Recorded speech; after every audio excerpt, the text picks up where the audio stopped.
10x your service design offering with Smaply. Take 20% off any order with This Is HCD 20 off.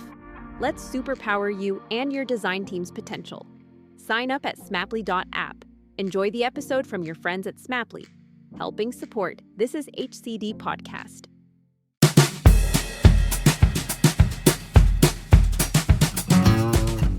Hello, and welcome to Power of 10, a podcast about design operating at many levels, zooming out from thoughtful detail through to organizational transformation and onto changes in society and the world. My name is Andy Pollane. I'm a service design and innovation consultant, educator, and writer.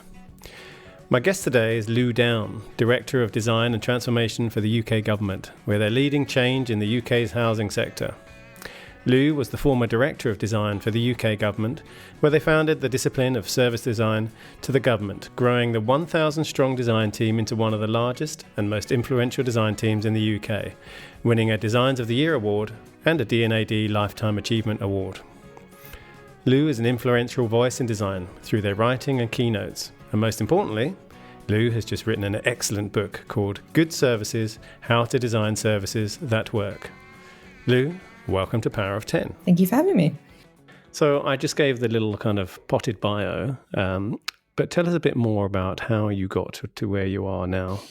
Yeah, so I probably have an interesting background, like most people who sort of found themselves in service design. I started off as a writer for the Tate and sort of quickly progressed into being a producer. And I used to make the kind of interactive videos and guides and stuff into the galleries.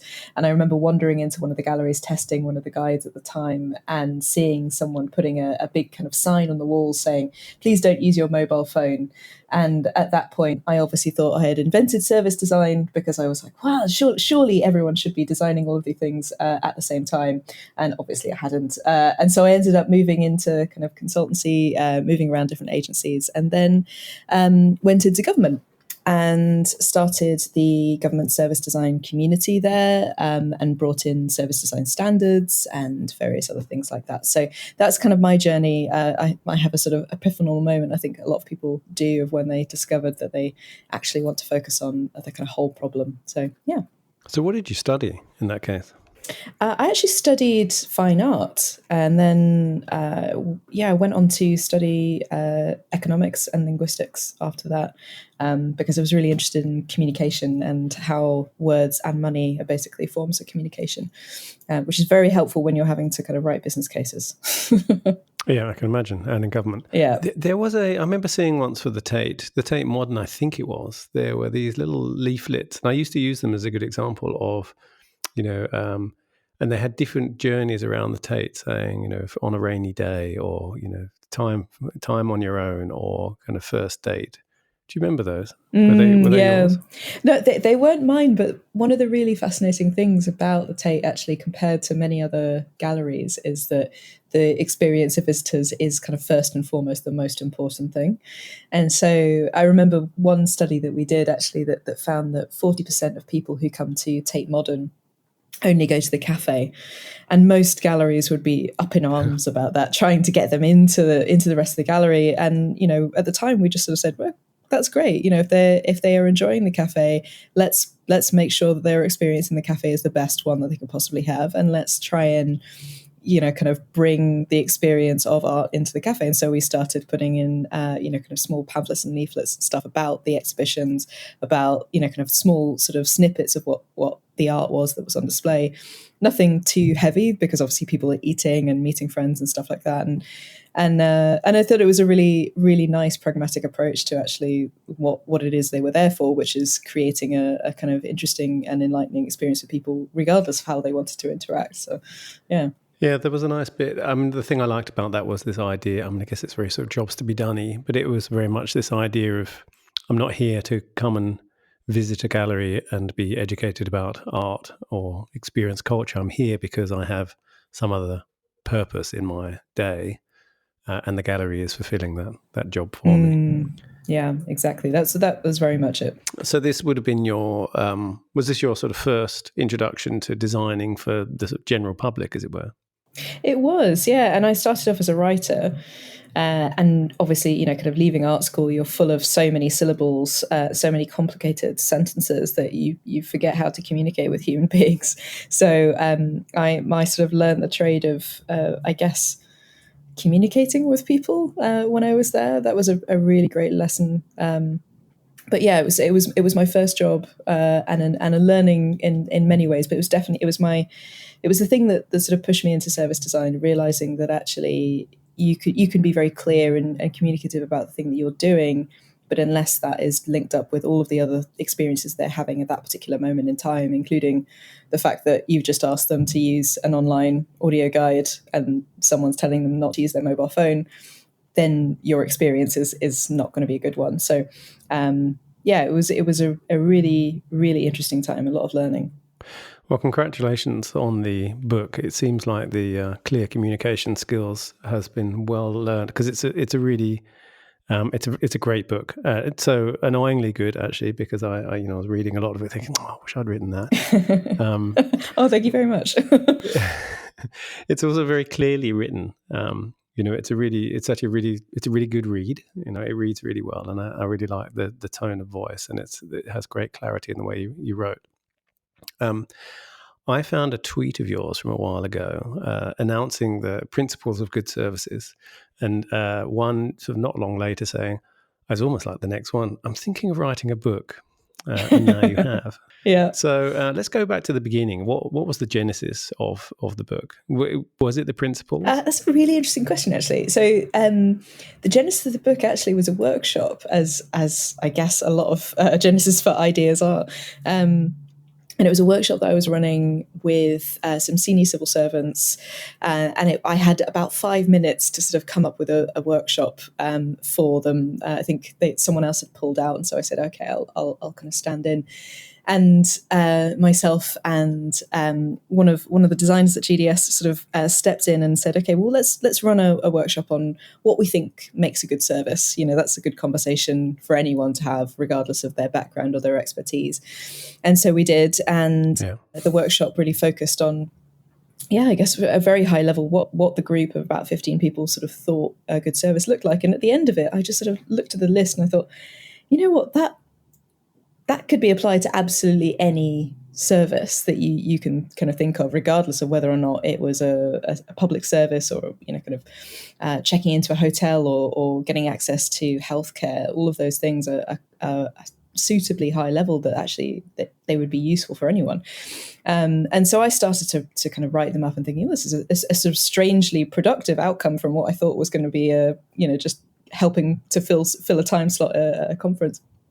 And that really kind of evolved over a series of months, and sort of, as I shared it with people and gathered different thoughts and, deleted some and added more and split some into three, and, all the things that you do when you start thinking of lists of things.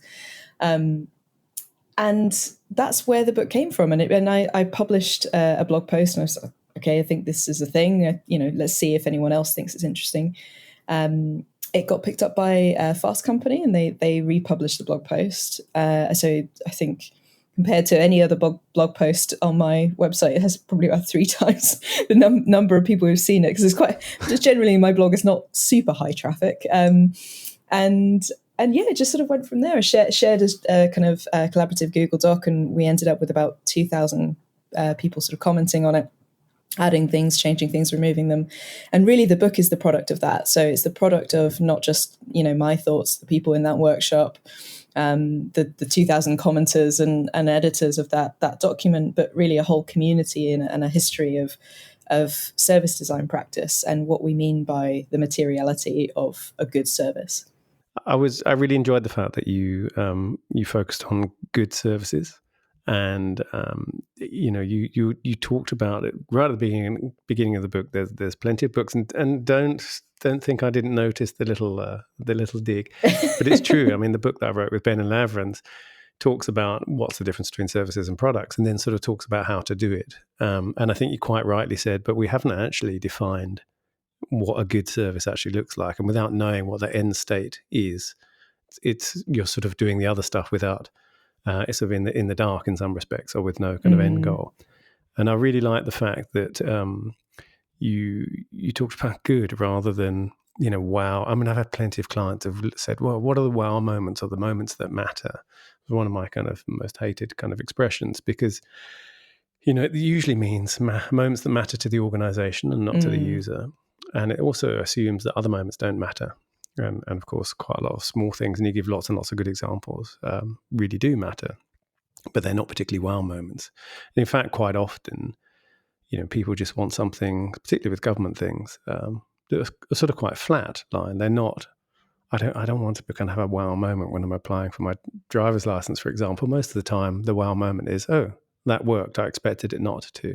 How deliberate was it that you wanted to sort of not set the bar low, but really kind of say, listen, let's strive for good, and not get distracted by sort of wow and kind of hype? I mean, that was absolutely deliberate. I think, you and I have both been in the various kind of projects and sort of client meetings where you're being asked to create amazing, beautiful, kind of elegant experiences for users. And you take a look at the booking process or the billing process or whatever it is for that particular organization, and you realize that it's completely incomprehensible.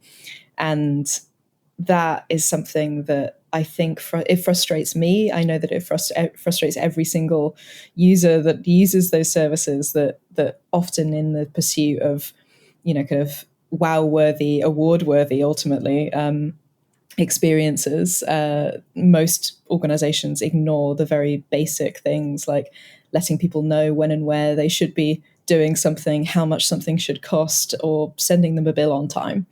And so the reason why this is called good services and not great services is just exactly that fact, that we need to focus on the basics of getting services to be functional before we can actually start, creating beautiful, wonderful, magical experience for people. I mean, we've both talked about the fact that there's plenty of beautiful, wonderfully designed products, physical products around. And yet we are not living in a world of wonderfully designed services, despite what kind of Silicon Valley might say, and certainly in public services. But I think it's probably a bit mean to be always harsh on public services, because there's plenty of commercial services that are, after the moment of being sort of seduced to purchase something, the rest of it is really kind of cruddy. Why do you think that is? I mean, it's because we can get away with it, right? A company will always do what it thinks no one will notice. And one of the things that I started researching and becoming sort of slightly obsessed by in the process of writing the book was the fact that, in contrast to our attitude towards product design and product regulation in the market, we have so few mechanisms to hold organizations of any kind to account for whether or not their service damages people's lives. And that's partially because services are just invisible. People don't really see them as a tangible thing that you can put constraints around. But, I sort of started looking at the types of reasons why products get recalled versus services. And really silly things like, there was, I think it's about 2,000 products get recalled every year in the UK, and one of which that I sort of started diving into was a melting cheese pot that is supposed to be sort of like fondue that you put in your microwave, and the pot itself melted. And you think, okay, great, no one wants cheese on their fingers. Like, that's you've got your very British microwave fondue, and you take plastic in your cheese. Hard to differentiate. Exactly. So that's obviously something you don't want. But in contrast to that, where, a service, is looking quite a lot into the American system of student loans, and a company called Navient, and not to pick on Navient and in any particular kind of detail, because they're doing exactly what every other organization does in this case, has a rule where essentially every single person answering the phones has to answer the phone call and complete that phone call in 7 minutes, which means that in certain circumstances, they are giving false advice to users. And in one such circumstance, to one of the story in the book, one such user who was eligible essentially for a scheme that would meant that she would have paid off her student loan completely because she was a public servant, they didn't offer that to her and kept deferring her loans, which means that she probably will never pay her loan back. So really, really small kind of incentivizations, structures of our services, ways that they work, can have a massive effect on people's lives. But there's no regulation of that type of working. And so that was something that I became slightly obsessed by in the kind of book, and why I feel so strongly that something like this book needs to kind of exist. Anyone could have written it, really, but it just needs to be out there in the world to talk to us about what we mean by good service and ultimately what we shouldn't be doing, which is designing bad services. So, I mean, the thing about it being invisible is, and I've talked about this a lot too, and this idea, and you talk about as well, of this gap that happens where you're, I mean, one of the ways I've described it was the things sort of get designed, they get taken care of, whether that's the purchasing moment or it's a physical thing. But the kind of transitions between don't, because often it's that's not my department's responsibility, that's their department's responsibility, and the other one's obviously saying the same. There's this little kind of crack in the middle, which I describe as a kind of leading to an experience crevasse, right? You can kind of fall through this very small crack if you fail to make what ostensibly seems to be a small leap from one sort of part of the organization to the next. And yet once you're down there, you just can't get out. And I think that kind of invisible nature, you can't tell the quality of a service up front because you can't hold it in your hands and look at it. That invisible part of it means that it also doesn't get designed. Part of what was happening when I was reading it, and you said anyone could write this book just now, was that I was reading it and then thought, they're absolutely right. This is kind of common sense in many respects. And yet, it just doesn't get kind of executed. And I think one of the things you do very well is actually to kind of pull all of that together. Because if you read through the principles, there's nothing very contentious in there, I don't think. And it's quite surprising that that hasn't kind of been pulled together before. And yet we've had kind of decades of, designers like Dieter Rams and so forth talking about principles for a product design. Exactly, and I, this is a very it was a very grand ambition that I had when I first kind of started thinking about writing the book. But I looked around at other areas of design, like say Dieter Rams' design principles for product design, or Muller Brockman's grid system for graphic design, and there are established principles, albeit ones that we can break and we can change and adapt and add more detail and nuance to for other areas of design, but there aren't those principles for service design. And I think it's a product of the maturity of the industry. Up until now, we haven't been ready, I don't think, to actually kind of sit down collectively as a lot of people did within that first Google Doc and actually say, what do we mean by good for what it is we're doing? And I talk a little bit about this in the book, but the fact that we don't have that means that as designers in organizations, we spend a lot of time just justifying our existence because we're not able to answer the question of what does good look like for your job, where many other people would be able to answer that question. So I think this is, for me, having an answer to that question is really fundamental to what service design should become, which is a practice of actually understanding and knowing what we mean by good service, of being able to design those good services. And I appreciate you sort of said at the beginning that it was a little bit of a dig at the kind of process obsession, and that's not intentional, but I think we do need to move beyond talking about how we do things to talk about what it is we're actually supposed to be doing. I think it's valid. I think there is a process of obsession, but I also think there's a thing going on, or that has been going on, where people sort of define their disciplines by this is what it is and this is what it isn't. And I think one of the things I always talk about is that I don't know that there is such a thing as a service designer as a singular role, rather than it's an activity that a multidisciplinary and cross-disciplinary team engage in. Because I think the important thing about that is that kind of both diversity in every sense, but also all the different kind of people who are involved in making those services and designing those services. And one of the things that I think you highlight in this, and it sort of comes out, is that people actually have to recognize that they're designing a service in the first place, and quite often they don't. And that's probably why there haven't been these kinds of principles before.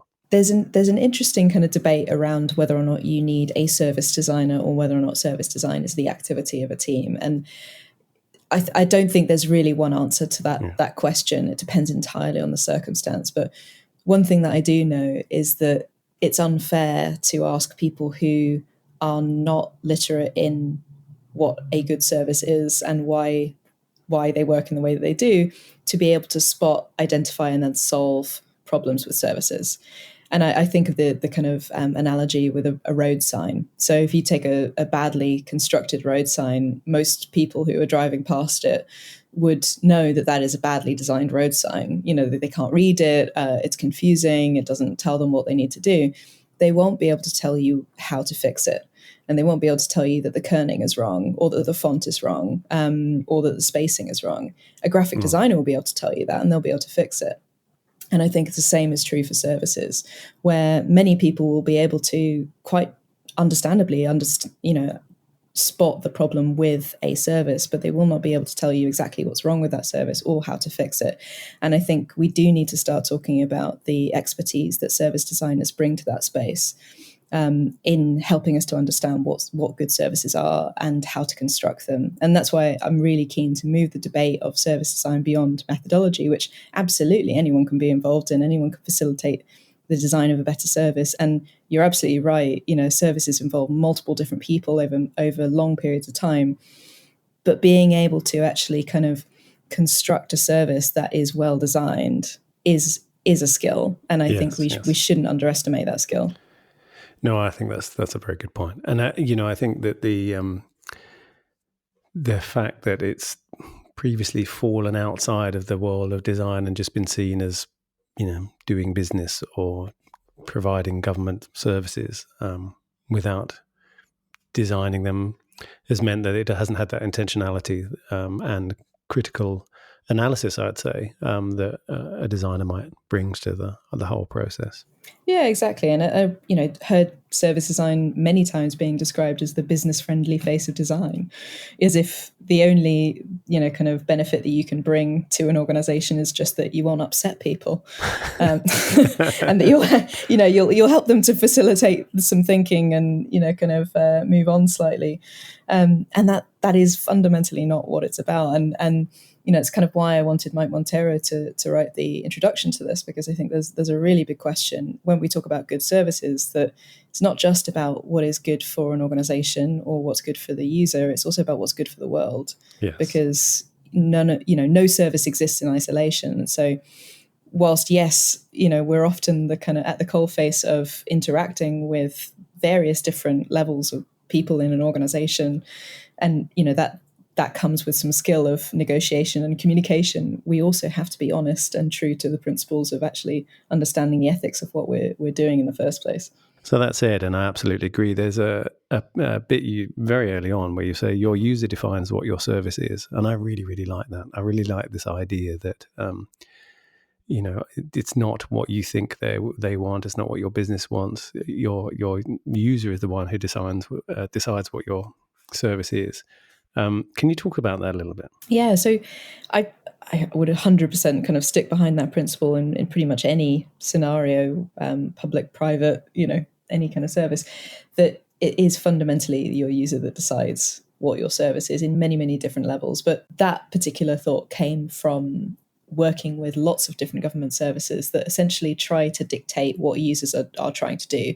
Say, there's a form that will help you to stop paying tax on your car, and we call it, SORN, NODCOD, kind of form V111. And that is not what users are trying to do. And users are trying to stop paying tax on their car. So they are dictating, and they should dictate to you what that service is. So you should rename your service, you should restructure your service to help that user to do that thing.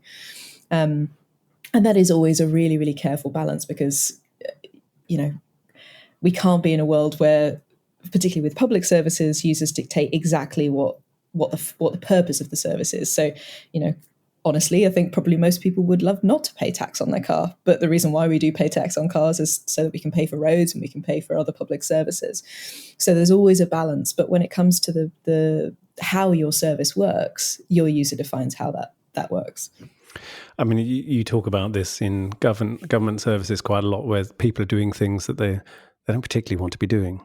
whether it's paying taxes or, registering for something or, paying taxes on their car.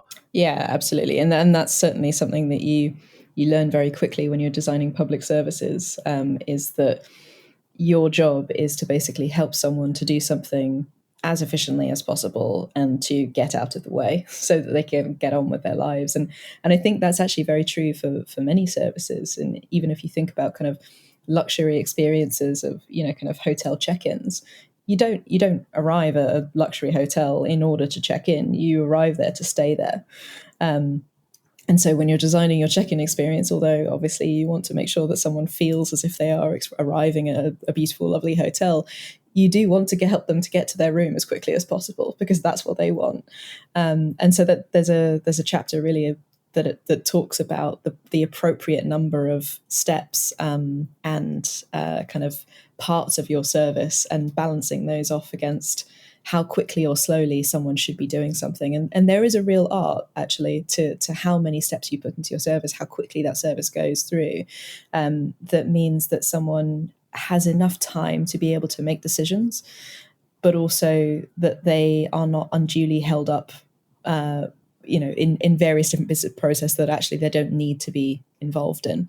Yes, I really like that idea of kind of looking at the rhythm of it, not only the complexity and the where it's, you might want to break something down or see if you can collapse two things into one, but this idea of there are times when you kind of want to allow people to take time, and there are times where you just want that to kind of be seamless and quick, rather than everything being super quick. I think also there's nothing worse than being feeling like you're a kind of passive extra in someone else's script. I remember buying a car in Australia, and I just wanted the car. And when I went to pick it up, I just wanted to pick it up. Give me the keys, give me the paperwork, and I'd like to go. But they'd obviously gone through a whole sort of customer experience thing, where this lady then sat me down and talked me all through the kind of possible added after-service extras and things that they could do for you. And I literally sort of about 10 minutes in just went, do you know what? I'm not going to buy any of this stuff. I'd just really like to take the car. And she sort of nodded at me with this kind of face of some sort of horror, and then just carried on for another 20 minutes going through her kind of patter. And it was just deeply, deeply frustrating. And of course, it had the opposite effect. Yeah, exactly. And I think, to be honest, most service designers sort of listening to this would resonate to the fact that I think we've all designed experiences like that. I think we've all got overexcited about a moment in time, a journey, a particular service, and we've sort of thought, oh, great, we can make people so excited about this. We can, as soon as they arrive, that they can, see a kind of 3D model of their car, and we can talk them through all the different benefits, and they can leave super excited about it. And I think it's often because we're designing those things in isolation of understanding what else is going on in that person's life, that actually these things are forming very functional kind of underpinnings, infrastructure to our lives. And actually the main thing that we want to do is spend time with our loved ones, our friends, our family, go to the cinema, have a drink in a pub. We don't want to spend time with someone that we don't know in the forecourt of a garage talking about the benefits of car. We just don't. Yeah. Well, or you kind of build it up so much, you make that you can only inevitably then drop people later on. And that's again, that idea of actually, it's kind of counterintuitive, because you kind of tend to think, and I've heard people talk about services in terms of sort of dramatic arc and so forth and this build up, but actually you kind of want a sort of fairly flat line, almost sort of monotone experience, because that feels quite good. That's what it just works, right? Feels like. Exactly. And have you ever wanted a dramatic arc to getting access to your pension? No, it's the answer to that. No, the only thing oh, look, I've got twice the amount of money that I thought I had. That would be the only thing. The surprise and delight. I mean, that's another term that gets used a lot, right? Surprise and delight. I know, but how many times have you ever wanted to be genuinely surprised in a service? Most of the time, the surprises that we have when we're interacting with services are negative surprises, because we didn't realize how much it was going to cost, or didn't realize how long it was going to take. And this comes back to this whole point of just getting the basics right, because unless you surprise people well, then they're just going to be surprised by all of the really bad things that are happening in your service instead. I think most of the positive surprises are actually, oh, I expected that to be rubbish, and it wasn't.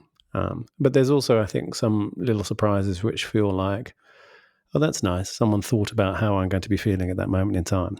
And I've had a couple of sort of moments, sometimes at hotels or something like that, where it felt like, someone has really thought through or understood the sort of emotional state or the context at the time, and has known that I'm maybe coming from something that isn't that great, or I've just been on a long journey or whatever it is, and they've kind of put a little thoughtful thing. And that moment of feeling like, well, that person has thought about me at that moment in time, really evidences empathy in a lovely way. And it doesn't have to kind of be a huge thing. It's often very, very small details, I think.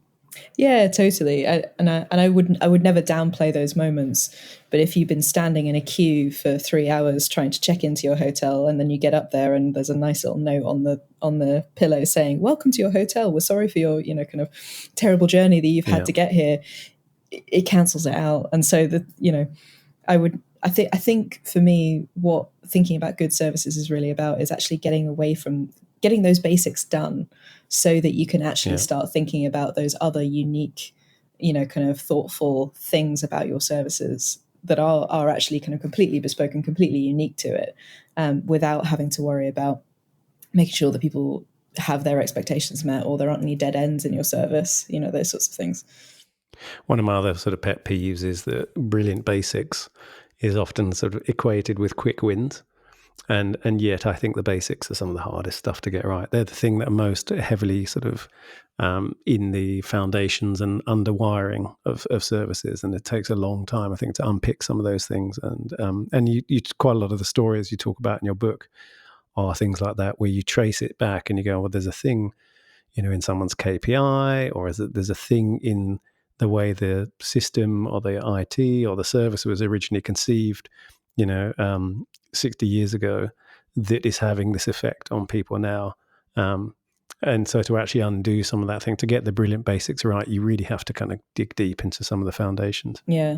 And also there's something about the term kind of brilliant basics that I think just sort of slightly pisses me off in the fact that, I find it quite annoying too. But basics aren't brilliant. Basics are an absolute base level necessity. That if you're going to provide a service to users, and like if they're going to rely on your service for either kind of a critical part of their lives as in a public service, or they're going to pay for it, you absolutely should do the basics. But it's never the stuff that the people who are running those services would ever get an award for. It's never the thing that is shiny and sexy that will get you a promotion. And it's always the stuff, like you said, that will take the longest to fix. It's the fact that your data center doesn't work overnight, so it has to do batch processing, meaning that no one can submit their car tax after 5 o'clock in the evening. It's those sorts of things that actually are the really, really hard work of service design. It's like ensuring that a car's wheels are round or something like that, I think, isn't it? It's amazing. Exactly, yeah. So we're coming to the end. As you know, the show is named after the Eames Powers of 10 film, which talks about the kind of relative size of things in the universe and their relationships. So I ask every guest, what one small thing, and it could be something that is overlooked, it could be something that's well designed and underappreciated, it could be something that needs to be redesigned. What one small thing would have or has an oversized effect on the world? So mine is a very, very small thing, and it's also something that has not been overlooked, but we still haven't necessarily mastered, and that's waking up in the morning. So there are millions. Tell my wife that. So there are millions of alarm clocks that you can buy. There are Alexas, there are Google Homes, there are alarm clocks on your phones. None of them adequately really kind of get to the problem of how difficult it is to wake up in the morning and how easy it is to press a snooze button or to turn your alarm clock off. And so my kind of thing of the moment, and I would probably say a different thing tomorrow, but it might give you a context into my morning and how difficult it was to wake up this morning, is an alarm clock that actually helps you to wake up properly, rather than being rudely kind of ripped from sleeping and then tricked into mind thinking that you're going to wake up again in 10 minutes, but in fact actually sleep on for another hour. Okay. So that would be my small change to life, is waking up in the morning. I'm pretty sure I've seen an alarm clock where you have to solve a puzzle before it goes off. Maybe I just need to find that one then. I once when I was a student, I had a one of those timer plugs that you use, if you go on holiday and turns the lights on and off. I used to use it as an alarm clock and connect it to my hi-fi, and I used to have nice. I put on like Led Zeppelin or something, and stupidly I set the volume before I went to bed, and of course in the still of the morning I woke up to the middle of kind of a Led Zeppelin tune, and I really did, like I'd sat bolt upright in bed and just was having a heart attack, and it was terrible. Yeah, not that. I can't recommend it. Don't do that. So, Lou, thank you so much for being my guest. Where can people find you online? So you can find me at louisedowne.com, or you can find stuff to do with the book at good.services. Brilliant. And we'll put all the links in the show notes. The book is brilliant. It seems to be... I've seen a lot of activity online of people trying to get hold of it, so it seems to be doing well. I wish you all the best of luck with it. Thank you so much for being my guest. Thank you. It's been great to be on here. Thanks for listening to Power of 10. If you want to learn more about other shows on the This Is HCD network, where you'll find Prod Pod with Adrian Tan, Decoding Culture with Dr. John Curran, Ethnopod with Jay Hasbrook, Bringing Design Closer and Getting Started in Design with Gerry Scullion, and Talking Shop with Gerry, myself and some of the other hosts, feel free to visit thisishcd.com, where you'll also find the transcripts and links to this show. You can also sign up to our newsletter or join our Slack channel and connect with other designers around the world.